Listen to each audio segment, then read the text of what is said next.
seluruh makhluk Allah subhanahu wa ta'ala, seluruh manusia, bahkan bangsa jin, semuanya berdiri habis dibangkit oleh Allah subhanahu wa ta'ala, semuanya berdiri di hadapan Allah menunggu hisab dimulai lebih dari 50.000 tahun. Bisa enggak terbayang berdiri berapa lama? 50.000 tahun.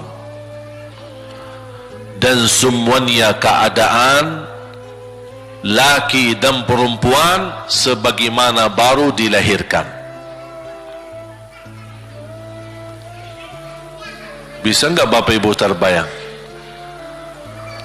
Sekarang mohon maaf, ibu-ibu yang begitu berjilbab, pakaiannya yang rapi dan sopan, Masya Allah, tertib, bersih, make up, cerah mukanya, bisa menarik perhatian.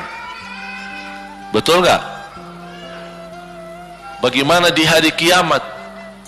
Semuanya di satu tempat disamakan, laki sama perempuan campur, dan semuanya dalam keadaan sebagaimana baru dilahirkan, tidak berpakaian apa-apa. Ketika Rasul menceritakan kepada Siti Aisyah pun kaget. Ya Rasulullah, laki dan perempuan sama-sama. Kefikiran Siti Aisyah kemana?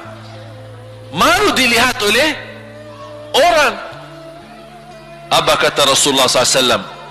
Wahai Aisyah, di saat itu kesibukan manusia pandang kepada Allah subhanahu wa ta'ala, menunggu hisab lebih daripada kefikiran yang lain. Bisa enggak terbayang? Saya yakin tidak bisa terbayang. Mohon maaf, apapun kesibukannya, biarpun dahsyat yang menarik perhatian, tetap ada kesempatan masih cuci mata. Betul enggak?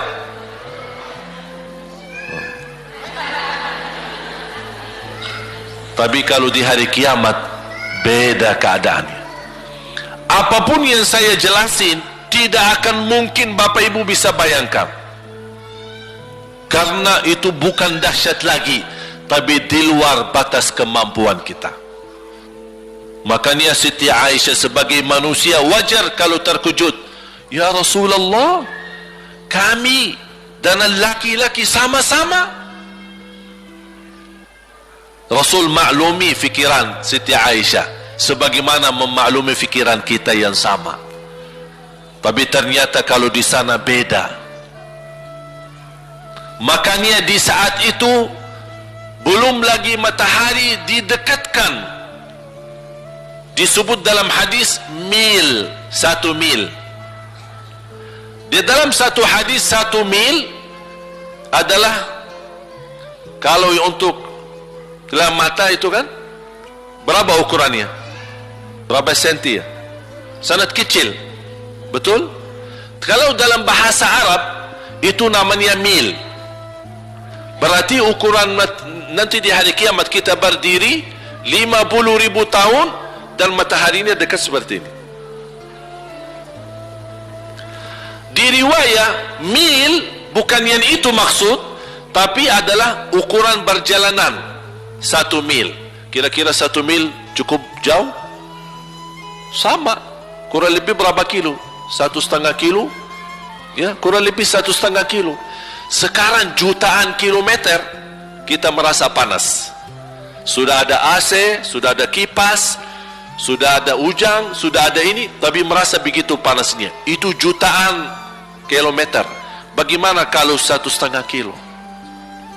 Makanya Rasul menggambarkan nanti di hari kiamat, yang biasa di dunia kalau kita keringat dari atas ke, kalau di hari kiamat terbalik, keringat kita dari bawah ke atas.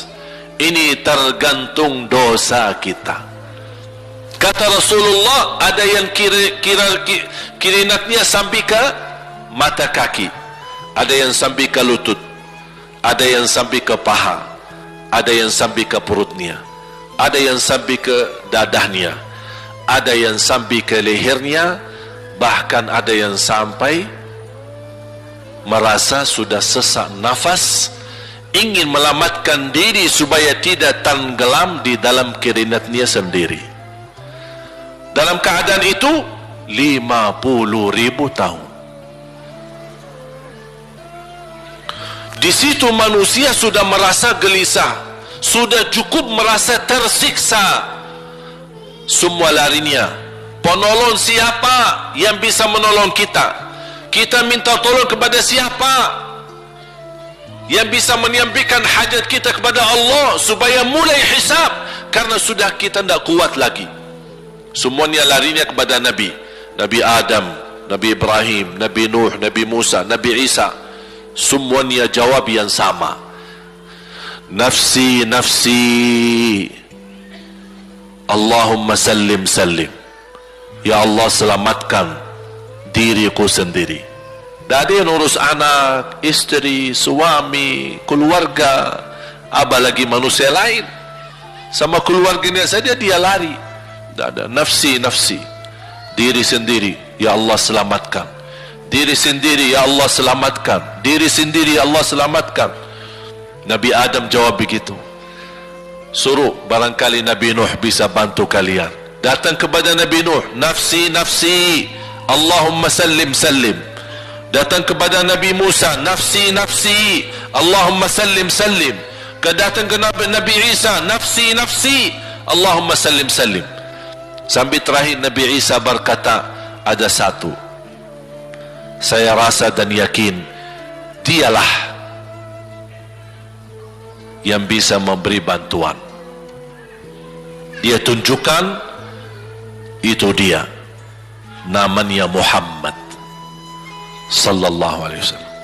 Bayangkan semua manusia ini aja sekarang yang masih hidup berapa miliar, kita tidak bisa dihitung berapa jumlah penduduk bumi. Bayangkan dengan umat terdahulu semua dikumpulkan dan semua menarah satu arah kepada Nabi Muhammad, minta tolong. Ya Rasulullah, ya Muhammad, ya Habiballah, tolong syafaatkan. Barangkali dengan bantuanmu, doamu, syafaatmu, bisa ini mulai dihisab supaya terselesai siksa yang kita hadapi.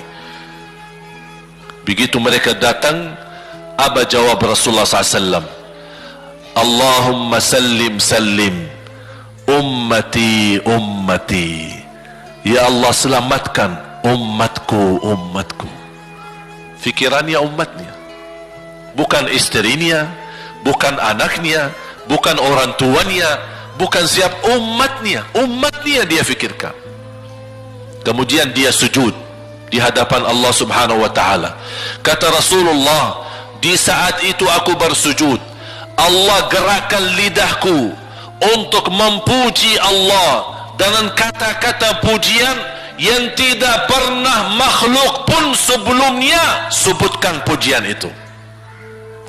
Artinya pujian yang Allah anugerahkan untuk Nabi Muhammad sebelumnya tidak ada satu makhluk pun yang bisa mengucapkan, hanya Nabi Muhammad, dan hanya di saat dia sujud di hadapan Allah di hari kiamat. Allah biarkan beberapa lama, habis itu Allah berkata, ya Muhammad, irfa' ra'sak wasal tu'ta washfa' tushaffa'. Ya Muhammad, angkatlah kepalamu dan silahkan minta apapun, aku berikan. Silahkan beri syafaat kepada siapapun, aku terima syafaatmu. Langsung dia berkata, ya Allah, kasihan manusia, mohon segera dihisab. Baru mulai dihisab, turun kitab-kitab. Ada yang mengambil kitabnya dengan tangan yang kanan, itulah bahagia. Ada yang mengambil kitabnya dengan tangan kiri, dia berusaha sembunyikan tangan kirinya karena dia malu kalau kitabnya diterima dengan tangan kiri. Dia sembunyikan tangannya yang kiri ke belakang.